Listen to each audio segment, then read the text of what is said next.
ইরানের প্রেসিডেন্ট ইব্রাহিম রাইসিকে বহনকারী হেলিকপ্টার থেকে জীবনের কোনো চিহ্ন পাওয়া যায়নি বলে জানিয়েছে দেশটির রাষ্ট্রীয় টেলিভিশন। ইরানি এক কর্মকর্তা বরাতে আল জাজিরা জানিয়েছে, দুর্ঘটনায় হেলিকপ্টারটি সম্পূর্ণ বিধ্বস্ত হয়েছে। ওই কর্মকর্তা আরও বলেন, প্রেসিডেন্ট রাইসিকে বহনকারী হেলিকপ্টারে থাকা সব যাত্রী নিহত হওয়ার আশঙ্কা করা হচ্ছে।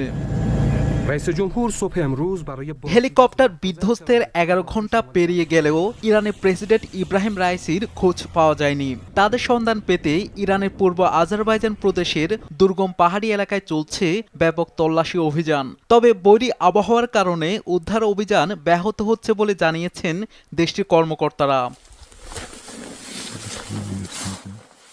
এমন অবস্থায় প্রেসিডেন্ট রাইসিকে অনুসন্ধানে সহায়তার জন্য উদ্ধারকারী দল পাঠিয়েছে রাশিয়া। দলটিতে ৪৭ জন বিশেষজ্ঞ উদ্ধারকারী উঁচু নিচু ও অসমতল ভূমিতে চলতে পারে এমন যানবাহন সহ একটি হেলিকপ্টার রয়েছে।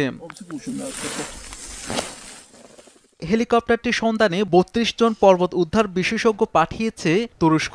পাশাপাশি ৩২টি গাড়ি মোতায়েন করা হয়েছে। এছাড়া ঘটনার অনুসন্ধান ও উদ্ধার অভিযানে সহায়তার জন্য এগিয়ে এসেছে সৌদি আরব, আর্মেনিয়া, ইউরোপীয় কমিশন সহ মধ্যপ্রাচ্যের বিভিন্ন দেশ।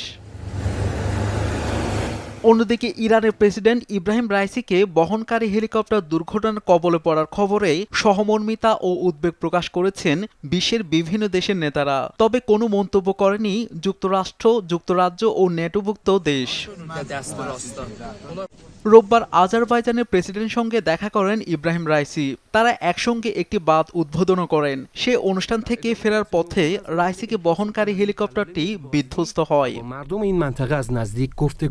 শাহাদাত শাওন, RTV।